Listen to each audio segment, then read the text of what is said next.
నమస్కారం, నా పేరు డాక్టర్ పురు ధావన్. ఈ వీడియోలో మనం తెల్లని కుళితి గురించి మాట్లాడబోతున్నాము. పలుసార్లు కిడ్నీ విఫలత రోగులు తలపడిన వారు తెల్లని గురించి చెబుతారు, ఎందుకంటే వారికి చాలా దురద ఉంటుంది. మరి చర్మంపై దురద, మొటిమలు, ఏర్పడే ముడతలు, దానికి కారణం ఏమిటో వారికి తెలియదు. దాని గురించి ఈ రోజు ఈ వీడియోలో చెప్తాను. కిడ్నీ పరిశ్రమ ప్రారంభం అయ్యింది అని మీరు అనుకుంటే కిడ్నీల ప్రధాన పని ఏమిటి? రక్తాన్ని శుభ్రపరచడం మూత్రపిండాల ప్రధాన పని.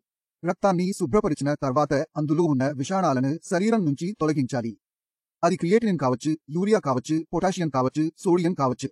ఏదైనా వ్యర్థ పదార్థం, అదనపు పదార్థాన్ని శరీరం నుండి తొలగించాలి. ఇప్పుడు కిడ్నీ సాధారణంగా పనిచేస్తుంది, అప్పుడు ప్రశ్న లేదు. కానీ ఏదైనా మూత్రపిండం ఉన్నట్లు అధిక రక్తపోటు, షుగర్ లేదా మరేదైనా కారణం వల్ల దెబ్బతినడం ప్రారంభిస్తే మూత్రపిండం నెమ్మదిగా పనిచేయడం క్రిందివి కావాలి. మరియు అది సరిగా పని చేయలేకపోతే ఆ రక్తాన్ని శుభ్రపరిచే ప్రక్రియ సరిగా జరగదు. మరి శరీరంలో క్రియేటినిన్, యూరియా మరియు యూరిక్ యాసిడ్ కలిగి ఉన్నాయి. ఇప్పుడు ఇవన్నీ పేరుకుపోయినప్పుడు అవి రక్తంలో మరియు శరీరంలో పూర్తిగా సరిపోతున్నాయి. మీ ప్రతి అవయవానికి ఈ రక్తం అందుతోంది. మీ చర్మం సున్నితంగా ఉంటే అది మీ చర్మంపై ప్రభావం చూపించుకోవడం కనిపిస్తుంది. రక్తం మీ చర్మంలోకి వెళ్ళినప్పుడు అది చర్మ కణాలకు ఆక్సిజన్ సరఫరా చేస్తుంది, ఆహారం కూడా సరఫరా చేస్తుంది.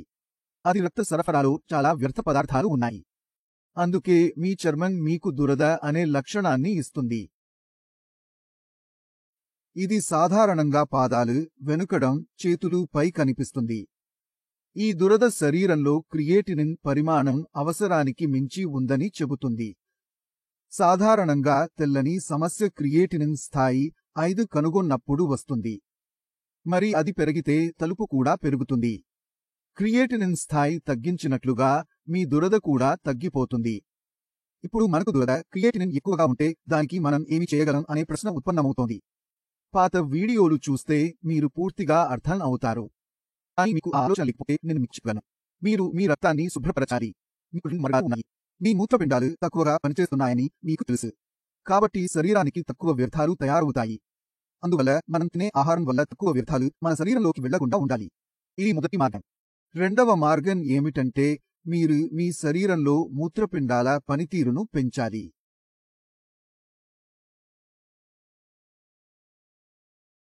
క్రియేటినిన్, యూరియా విసర్జనను పెంచాలి. కాబట్టి మనం ఏమి చేయాలి? ఈ 2 ప్రక్రియలపై పనిచేయడం మీరు ప్రారంభించాలి అని మేము సలహా ఇస్తున్నాము. ఏ ప్రక్రియను తీవ్ర స్థాయికి తీసుకెళ్లవద్దు. కిడ్నీ పేషెంట్కు చెప్పాలనుకుంటే నెయ్యి లేదా టోరీ తిండాను పసుపు, ఉప్పు కలిపి తినాలని చెప్పకూడదు. శరీరంలో ఏమీ జరగడం లేదు. ఎందుకంటే 12 రోజుల పాటు నెయ్యి లేదా టోరీ తిండా తినవచ్చు. కానీ జీవితంలో దానిని తినాలని చెప్పినట్లు ఉంటే ఎవరూ చేయలేరు. ఎందుకంటే దీనికి రుచి లేదా ఆకృతి ఉండదు. రోగి ఎక్కడికో వెళ్లి డైట్ తగ్గించాలనుకుంటున్నాడు. ఫలితం ఏమిటి? రోగి బరువు తగ్గడం మొదలవుతుంది. మీ బరువు 70 కిలోలు. 4 రోజుల తర్వాత అది 70 కిలోలు ఉంటుంది. మనం బరువు తగ్గినప్పుడు అది ఎక్కడి నుండి వస్తుంది? అది ముఖ్యం. మనం బరువు తగ్గినప్పుడు కొవ్వు పోతుంది. వచ్చేది రెండోది కండరాలు. కండరాల్లో క్రియేటినిన్ ఉత్పత్తి అవుతుంది.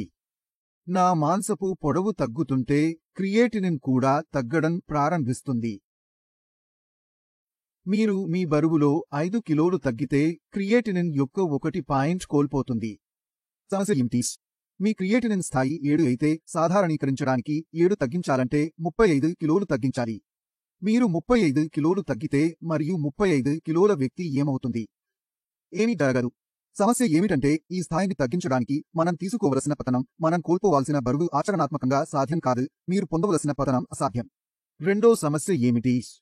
హమ్ముతో బరువు తగ్గించడం వల్ల శరీరంలో బలహీనత కూడా ఉంటుంది. ఈ బలహీనత రోగిని అనారోగ్యానికి గురిచేస్తుంది. ప్రోటీన్ తినడం ఆపివేసినప్పుడు, ఆహారం తగినంత కడిగినప్పుడు శరీరంలో ప్రోటీన్తో చేసే పని కూడా ఆపివేసినట్లయితే ప్రారంభమవుతుంది. అందువల్ల మొదటిగా కిడ్నీ కాలం చెందింది.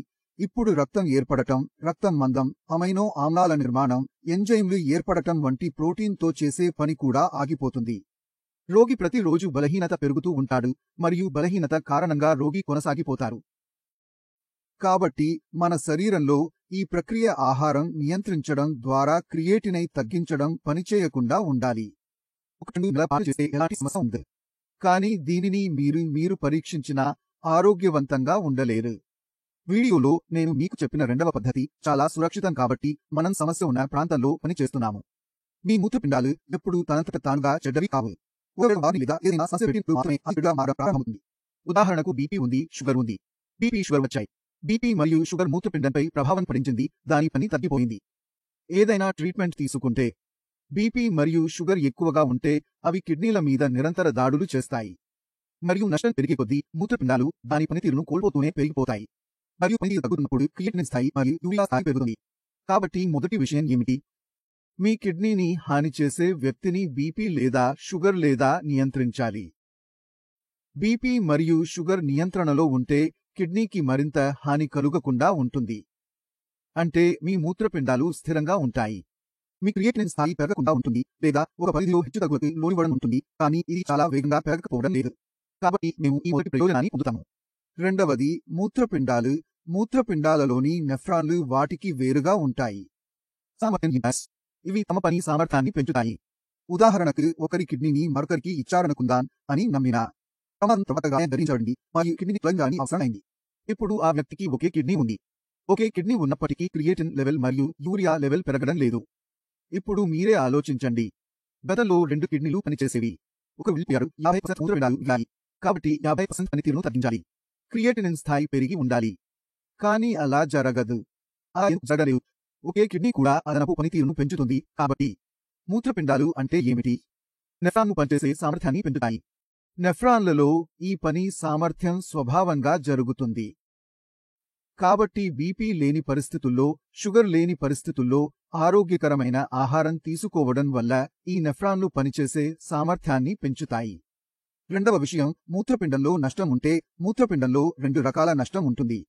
ఒకరి కిడ్నీని తీసి కట్ చేస్తే 2 రకాల డ్యామేజ్ కనిపిస్తుంది.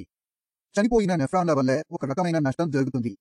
రెండవ రకం నష్టం జీవంత నెఫ్రాన్ల వల్ల వస్తుంది. కానీ వాపులు వల్ల పిండించిన కారణంగా వాటి పనిచేయడం కష్టం అవుతుంది. బీపీ, షుగర్ వల్ల వచ్చే వాపును తొలగిస్తే మళ్లీ అవే నెఫ్రాన్లు పనిచేస్తాయి. మరిన్ని నెఫ్రాన్లు పనిచేస్తే అవి మన సామర్థ్యాన్ని పెంచుతాయి మరియు క్రియేటినిన్ స్థాయి మరియు యూరియా స్థాయి తగ్గుతుంది. అంతే, నాకు తెలియదు. కాబట్టి మనం ఏమి చేయాలి? మన కిడ్నీలపై దృష్టి పెట్టాలి. మూత్రపిండాలపై ప్రధానత పెట్టినట్లు ఉంటే క్రియేటినిన్ స్థాయి, యూరియా స్థాయి తగ్గుతుంది.